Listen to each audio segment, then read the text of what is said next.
ശബരിമല വിഷയം ഏറ്റവും കൂടുതൽ പ്രതിസന്ധിയാക്കിയത് CPM-നെയാണ്. BJP-യും കോൺഗ്രസും ഇതിൽ ഉൾപ്പെട്ടിട്ടേ ഇല്ല. പക്ഷേ കുറച്ച് ദിവസങ്ങൾക്ക് മുമ്പ് രമേശ് ചെന്നിത്തല SITക്ക് ഒരു കത്തെഴുതി.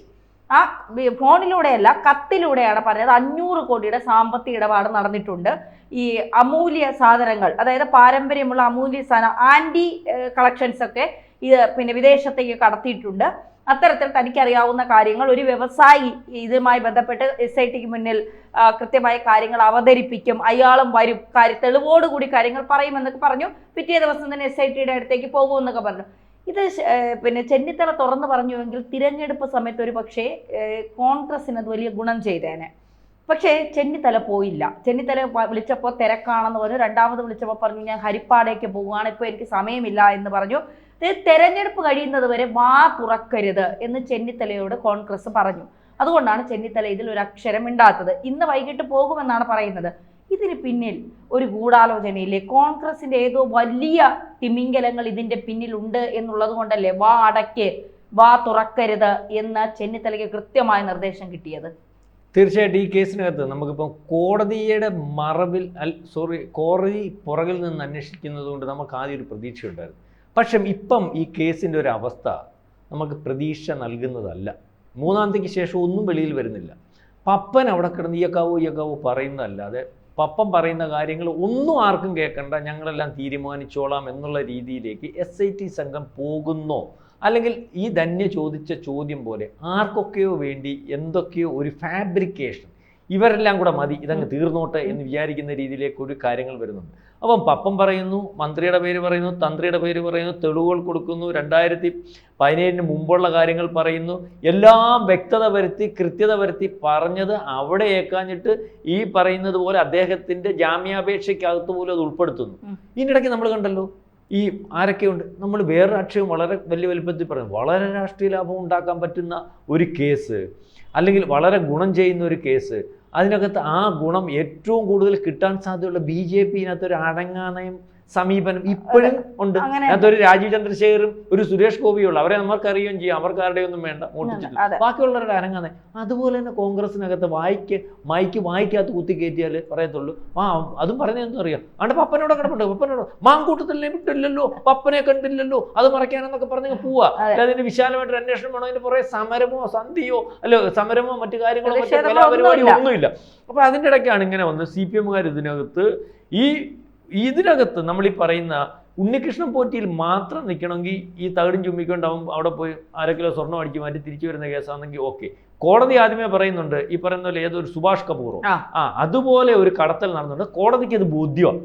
കോടതിക്ക് തെളിവില്ല, അല്ലെങ്കിൽ അന്വേഷിച്ചുകൊണ്ട് തെളിവ് കൊണ്ടുവന്നാലേ കോടതി പറയുക അതുണ്ടേ, കൊണ്ടുപോയിട്ടുണ്ടേ സാധനം, അതിനെല്ലാം പരിശോധിച്ചത്. അതായത് ഇതിനകത്ത് വാതിൽ പാടി അല്ലെങ്കിൽ ദ്വാരപാല ശില്പം, അതിനു മുമ്പ് 18-ാം പടിയുടെ വിഷയം, സ്വർണ്ണക്കൊടിമരം, ഇതിനകത്തൊക്കെ വളരെ വലിയ കള്ളക്കടത്ത് നടന്നിട്ടുണ്ട്.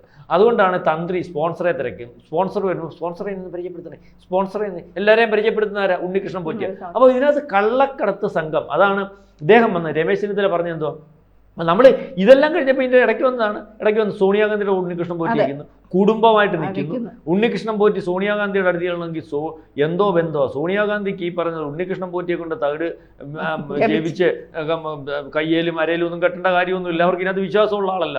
അതിനകത്തല്ല ഇതിനെക്കാട്ടി വലിയപ്പോഴുള്ളവരൊക്കെ കുടുംബമായിട്ട് അവിടെ ചെന്ന് നിൽക്കുന്നു. അപ്പോൾ അത് പരിശോധിക്കുമ്പോൾ മരുമോൻ്റെ ബിസിനസ് ആൻറ്റിക് ബിസിനസ്സാണ്. എവിടുന്നും കോടികളുടെ സാധനം. മായ്യപ്പന് യാത്ര കച്ചവടമായിരുന്നു, മരുമോനെ വലുതാക്കി അത് ആൻറ്റിക് ബിസിനസ്സാക്കി. ഇപ്പോഴും അദ്ദേഹത്തിന് നല്ല രീതി മാത്രം. ഇവരുടെ ചേട്ടത്തിക്കോ അനിയത്തിക്ക് ഇറ്റലിയിൽ രാജ്യാന്തര വലിയ കോടികളുടെ ബിസിനസ്. അപ്പം ഉണ്ണികൃഷ്ണൻ പോറ്റി അവിടെ ചെന്നതിനകത്ത് നമുക്ക് വീണ്ടും സംശയം വരുന്നില്ലേ? രമേശ് ചെന്നിത്തല പറഞ്ഞത് എന്താണ്? ഞാൻ പറയും, എനിക്ക് പറയണം, എനിക്കറിയാം, അയ്യപ്പനെ കൊള്ളയടിച്ചത് നിസ്സാരക്കാരല്ല, അതിനകത്ത് രാജ്യാന്തര ബന്ധമുണ്ട്, ഞാൻ കൊണ്ടുവരാം, അറിയാവുന്നതിനെ കൊണ്ടുവന്ന് ഞാനും അയാളോട് വന്നിരുന്ന് പറയാം. ഒരു വ്യവസായി ഉണ്ട്, ആൻറ്റിക് ബിസിനസ് നടത്തുന്ന ആളാണ്, അയാൾക്ക് എൻ്റെ കാര്യങ്ങൾ അറിയാം. മാത്രമല്ല പറയുന്നത് 500 കോടി നമ്മളും പറഞ്ഞതാ. ഇതിനകത്ത് മന്ത്രി വരണമെങ്കിൽ, തന്ത്രി വരണമെങ്കിൽ, ഈ പറയുന്ന ഗൂഢാലോചന നടക്കണമെങ്കിൽ ഇതുപോലെ ഇത് കടൽ കടന്നിരിക്കണം, ആൻറ്റിക് ബിസിനസ് നടന്നിരിക്കണം, പഴയ സാധനം കൊണ്ടുപോയിരിക്കണം, 1000-കണക്കിന് കോടിയുടെ ബിസിനസ് നടന്നിരിക്കണം. അല്ലെങ്കിൽ 3/4 കിലോ സ്വർണത്തിൻ്റെയോ അല്ലെങ്കിൽ 1 കിലോ സ്വർണത്തിൻ്റെയോ 2 കിലോ സ്വർണത്തിൻ്റെ അകത്ത് ഈ തന്ത്രി മന്ത്രി ഒന്നും വരത്തില്ല, പപ്പനും വരത്തില്ല, വാസുവും വരത്തില്ല. മനസ്സിലായില്ല? അവർക്ക് ഇതൊന്നും അല്ല അവരുടെ ഇത്രയും കാരിയറിനകത്ത്. അപ്പം 1000-കണക്കിന് കോടിയുടെ ബിസിനസ് നടക്കുന്നതിനകത്ത് ഇപ്പോൾ വേറെ ഒന്നുമല്ല, ഇത് പാർട്ടിക്കപ്പുറം എല്ലാ പാർട്ടി ഇതുപോലെ ഇതിൻ്റെ ഉന്നതന്മാരെല്ലാം അടങ്ങിയിരിക്കുന്നു. പണ്ട് കോളം കൊട്ടാരം കച്ചവടം ചെയ്ത പോലെ. കോളം കൊട്ടാരം കച്ചവടം ചെയ്ത് അറിയാമായിരുന്നില്ല ES-ന്റെ കാലത്ത് 40,000 കോടി രൂപയുടെ സാധനം 400 കോടിക്ക് അങ്ങ് വിറ്റ്. അന്ന് രമേശ് ചെന്നിത്തലയും വായ തുറന്നില്ല, BJP വായ തുറന്നില്ല, ആരും തുറന്നില്ല, അവരെ കൊണ്ട്. കാരണം എല്ലാവർക്കും അതിന്റെ വീതം കിട്ടി എന്ന് പറഞ്ഞാൽ ഇതിനകത്ത് ഇപ്പൊ രമേശ് ചെന്നിത്തലയ്ക്ക് ഇതിനകത്ത് ഒരു പൊളിറ്റിക്സ് ഉണ്ട്, അല്ലെങ്കിൽ അദ്ദേഹത്തിന് എന്തോ ഇതിനകത്ത് അദ്ദേഹത്തെ എവിടോ തള്ളിക്കളയോ അല്ലെങ്കിൽ എന്തോ ഒന്നെങ്കിൽ സാമ്പത്തിക ലാഭം അല്ലെങ്കിൽ രാഷ്ട്രീയ ലാഭം എന്തോ ഉണ്ട്. അപ്പൊ ഇതിനൊക്കെ വരുമ്പം ഇപ്പൊ തന്നെ സോണിയാഗാന്ധി രാജ്യം വിടാൻ പോവുക. തമാശ പറഞ്ഞു, സോണിയാഗാന്ധി ലണ്ടനിൽ പോവുക. ഇതുവരെ ഇല്ലാത്ത, ഇവിടെ കിട്ടാത്ത വിശ്രമം എന്തോ 1.5 ലക്ഷം സ്ക്വയർ ഫീറ്റ് ആ വീട്, പ്രധാനമന്ത്രി താമസിക്കുന്ന അതേ സെറ്റപ്പിലാണ്. അതിനകത്ത് പള്ളി വരെ ഉണ്ടെന്നാണ് പറയുന്നത്. അതായത് നമ്മുടെ രാജീവ് ഗാന്ധി ഇരുന്നപ്പോൾ കൊടുത്ത ഇതുവരെ ഒഴിഞ്ഞു കൊടുത്തിട്ടില്ല. ഇപ്പൊ വയസ്സാം കാലത്ത് വയ്യ എന്ന് പറയുമ്പോഴും രാജ്യസഭയിൽ പോയിരുന്നിട്ട് അവിടെ ഇരിക്കുകയാണ്, ഈ വീട് പോകാതിരിക്കാൻ. 1.5 ലക്ഷം സ്ക്വയർ ഫീറ്റ് ഉണ്ട്. പ്രധാനമന്ത്രി നരേന്ദ്രമോദിയുടെ വീടിനത്ര ഇല്ല. അവിടെ താമസിക്കുന്നതിനെക്കാട്ടി വലുതൊന്നും ലണ്ടനിൽ. അപ്പൊ ലണ്ടനിൽ ഇപ്പൊ പോവാ എന്തോന്നറിയാം, ഈ വിശ്രമ ജീവിതം. ഈ കേസിന് മൊഴി കൊടുക്കണ്ട. അത് നമ്മൾ വേറെ ശ്രദ്ധിക്കേണ്ടത് പറഞ്ഞാൽ രമേശ് ചെന്നിത്തല മൊഴി കൊടുക്കാൻ പോയ പറഞ്ഞു ഇലക്ഷൻ കഴിഞ്ഞ് മതി കേട്ടോ. ഇവിടെ ഇലക്ഷൻ വരുവാ. ഈ പറയുന്ന ഇത്രയും നാൾ അന്വേഷിച്ചപ്പോൾ മൊത്തം കിടക്കുന്ന CPM-കാരാ, ശബരിമലക്കുള്ള. ഇതിനകത്ത് കൃത്യമായിട്ടേ അയാൾ പറയുന്ന ആൾക്കാർ CPM-ന്റെ തന്നെ ആൾക്കാരും അതിന്റെ ഗൂഢാലോചനയുടെ പുറകിൽ അവരുമാണ്. അവർ ഈ ശബരിമലക്കുള്ളയുടെ ആൾക്കാരാണെന്ന് ഇവർ പറയുമ്പോൾ അത് ശരിവെക്കുന്നതായിരിക്കുമോ രമേശ് ചെന്നിത്തല കൊടുക്കുന്ന മൊഴിയെങ്കിൽ പിന്നെന്തിനാ ഭയന്നത്? അപ്പൊ ഇലക്ഷൻ കഴിഞ്ഞ് കൊടുത്താൽ മതി SITക്ക് മൊഴി, അതിനു മുമ്പ് കൊടുക്കണ്ട എന്ന് പറയുമ്പോൾ അതിനകത്ത് CPM അല്ലല്ലോ ഉള്ളത്. നമ്മൾ സംശയിച്ചൂടെ? കോൺഗ്രസ് ആയിരിക്കുമല്ലോ. നേരത്തെ ഉണ്ണികൃഷ്ണൻ പോറ്റിയുടെ കൂടെ 2 പ്രധാനപ്പെട്ട കോൺഗ്രസ് MP-മാർ നിന്നല്ലോ. ഒന്ന് UDF കൺവീനർ, ഒന്ന് ഈ പറയുന്ന പോലെ KPCC പ്രസിഡന്റ് ആവാൻ പറഞ്ഞിട്ട് ഈ പറഞ്ഞ പോലെ ഈ കപ്പിനും ചുണ്ടിനും ഇടയ്ക്ക് വെച്ച് മാറിപ്പോയ പത്തനംതിട്ട MP അദ്ദേഹവും ഉണ്ണികൃഷ്ണൻ പോറ്റിയുടെ കൂടെ ഉണ്ടായിരുന്നു. അപ്പോൾ ഇവരൊക്കെ ഇതിനകത്ത് വന്നിട്ടുണ്ട്. അപ്പോൾ ഇതിനകത്ത് ഗൂഢാലോചന നടന്നിട്ടുണ്ട്. അത് കോൺഗ്രസിന്റെ സോണിയാഗാന്ധിയെ നമ്മൾ കാണുമ്പോഴും ഈ പറഞ്ഞ 2 MP-മാരെ കാണുമ്പോഴും കോൺഗ്രസിനകത്തൊരു കാര്യവും അതിൻ്റെ കൂടി ഇപ്പൊ പറയുന്നു ഞാനല്ല എൻ്റെ മോൻ്റെ പേര് എഴുതി വെച്ചിട്ട് ഞാൻ ലണ്ടനിൽ പോവാ സുഖജീവിതം നയിക്കാൻ, എനിക്കിനി ഇതൊന്നും വേണ്ട, എനിക്കിതൊന്നും വയ്യ. കോടാനുകോടിയാ, 10,000 കണക്കിന് കോടിയാ. കോൺഗ്രസ് മൊത്തം അവരുടെ പേരില്ല, ACC ഓഫീസിൽ പോയില്ലാന്ന് പല ഓഫീസുകളും അതാ പുള്ളിക്ക് നടക്കുക. ഹോട്ടൽ ബിസിനസ്സാണ് നല്ലത്. അല്ലെങ്കിൽ വേറെ പഞ്ചനത്രമാവാം മറ്റത്രമാകുമ്പോഴേ പുള്ളിക്ക് വെളിയിലോട്ട് പോകുന്നുണ്ട്, അതിനകത്ത് നൃത്തം കളിച്ചാൽ മതിയല്ലോ. അപ്പോൾ അതേ രീതിയിലെ കാശ് അപ്പം ഈ കോടികൾ ഉണ്ട്. അതെല്ലാം കൂടെ മോൻ്റെ പേരിൽ എഴുതി വെച്ചിട്ട് അവസാനം ഇതെല്ലാം കൂടെ പാർട്ടി എന്തുവായാലും അതിൻ്റെ കാര്യമൊക്കെ ഏതുണ്ട് ഈ പറഞ്ഞതുപോലെ ആയി തീരാറായി. അപ്പം ബാക്കി ആസ്തി ഉണ്ടല്ലോ ഇപ്പം അതെല്ലാം കൂടെ പുള്ളിയുടെ പേര് കൊടുത്തിട്ട് പോവാ. വേണം രാജീവ് ഗാന്ധി ട്രസ്റ്റ്, ഇന്ദിരാഗാന്ധി ട്രസ്റ്റ്, ഈ വേറെ സഞ്ജയ് ഗാന്ധി ട്രസ്റ്റ്, സർവാംഗം ട്രസ്റ്റാ എന്ന് വെച്ചാൽ മരിച്ചവൻ്റെ എല്ലാം പേര് ട്രസ്റ്റാണ്. എന്നിട്ട് ചൈനയിൽ നിന്ന് പൈസ മേടിക്കുന്നു, പാകിസ്ഥാനിൽ നിന്ന് മേടിക്കുന്നു, രാജ്യത്തുള്ള വ്യവസായികളുടെ എല്ലാം മേടിക്കുന്നു, അതിനകത്തിരിക്കുന്നതിൻ്റെ കീഴിൽ ഒപ്പിടേണ്ട ആരാ? സോണിയാഗാന്ധി. ഇപ്പം മറ്റേ ACC പ്രസിഡന്റ് ഒരാളുണ്ടല്ലോ, വഞ്ചി പോലെ ഇരിക്കുന്നത് കാർഗെ, പുള്ളിക്ക് ഒരു റോളും ഇല്ല. പുള്ളി ഇങ്ങനെ വയ്യാതെ നടന്ന് മുമ്പോട്ട് പോകുന്നതാണോ? അത് വേറെ ഒപ്പിടിയല്ല ഇപ്പടി വരാം. അപ്പൊ ഇനി ആ ഒപ്പിടിയിൽ ഈ പറഞ്ഞതുപോലെ ഇവിടെ ഇരുന്നാൽ അകത്തിരുന്ന് ഒപ്പിടേണ്ടി വരും. ഏതാ? ബീഹാർ ജയിലിൽ. കാരണം നാഷണൽ ഹെറാൾഡ് കേസ് ഏകദേശം ധാരണയായി. ഇവർ പ്രചരിപ്പിക്കുന്നത് എന്തോന്നറിയാം? ഇത് BJP കൊണ്ടുവന്നതാണ്. BJP കൊണ്ടുവന്നതല്ല.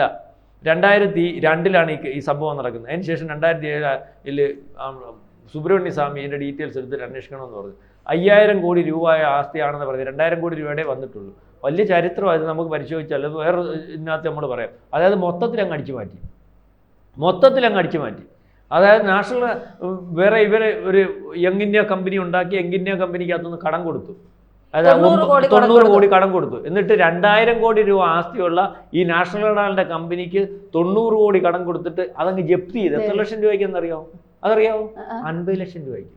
2,000 കോടി ആസ്തിയുള്ള സാധനത്തിന് ഇവര് 50 ലക്ഷം രൂപ ഇവർ കണ്ടുള്ളൂ. ഇതിനകത്ത് 2,000 കോടി ആസ്തിക്ക് ഈ 90 കോടി കോൺഗ്രസിന്റെ പൈസയും പോയി.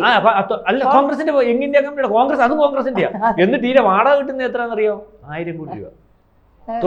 50 ലക്ഷം രൂപയ്ക്ക് ജപ്തി ചെയ്തെടുത്ത വാടക മാത്രം 1000 കോടി രൂപ. അപ്പൊ ആ മൊത്തത്തിൽ അങ്ങ് ഉരുങ്ങി. അപ്പൊ മനസ്സിലായില്ലേ? നമ്മളെ എല്ലാം എപ്പോഴും നമ്മുടെ കയ്യിലായിരിക്കുമല്ലോ സാധനം. നമ്മൾ ഭരിക്കും, നമ്മൾ നയിക്കും, നമ്മൾ കൊണ്ടുപോകും. നമ്മൾ ഭരിക്കും, നമ്മൾ നയിക്കും, നമ്മൾ അടിച്ചു മാറ്റും. ഇങ്ങനെ നമ്മള് ഇങ്ങനെ ഇരിക്കുന്ന വിചാരിച്ച. പക്ഷെ മാറി വരുന്നു. എന്ത് ചെയ്യാനാ? നാശം പിടിച്ച നരേന്ദ്രമോദി 2014 വന്നു. ഇതിന് ശേഷം സ്വൈര്യ വന്ന പിന്നെ വിജയ് മല്യ എവിടെ? അയ്യപ്പന്റെ സ്വർണം അടിച്ചു മാറ്റിയ പൂശിയത് അവരെ അടിച്ചു മാറ്റിയത് ഇവര് എന്ന് അല്ല വരുവാണെങ്കിൽ. ഇങ്ങനെ വരുവാണെങ്കിൽ ആന്റി ബിസിനസ് നടക്കണമെങ്കിലും ഉണ്ണികൃഷ്ണൻ പോറ്റി നിപ്പും ഫോട്ടോ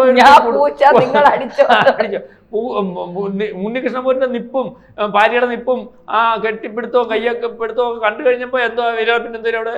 അപ്പൊ ആന്റിക് ബിസിനസ് നോക്കിയപ്പോൾ അനിയത്തിക്ക് ആന്റി ബിസിനസ്, മരുമോന് മോടെ ഭർത്താവിന് ഇതിന്റെ ബിസിനസ്. അപ്പോൾ ശബരിമല സാധനം കണ്ടമാനം പോയിട്ടുണ്ട്. പപ്പൻ അവിടെ കിടന്ന് വെള്ളവും കുടിക്കും, പപ്പൻ വെളിയിലും ഇല്ല. അപ്പൊ അപ്പം ഇപ്പം നമ്മൾ ഇതിനകത്ത് മനസ്സിലാക്കേണ്ടത് ഇവരുടെ ലണ്ടനിൽ പോക്ക്. ഞാനിപ്പോ ചോദിക്കുന്നത് നാഷണൽ അവാർഡ് കേസാണോ വിഷയം, അതോ ഇനി രമേശ് ചെന്നിത്തല മൊഴി കൊടുക്കുന്നതിന് മുമ്പേ അങ്ങ് ലണ്ടനിൽ പോവാന്നൊന്നും അറിയത്തില്ല. മനസ്സിലാവുന്നുണ്ട്. ലണ്ടനിൽ പോയാൽ പിന്നെ അവിടെ അവർ വിട്ടുകൊടുക്കത്തില്ല.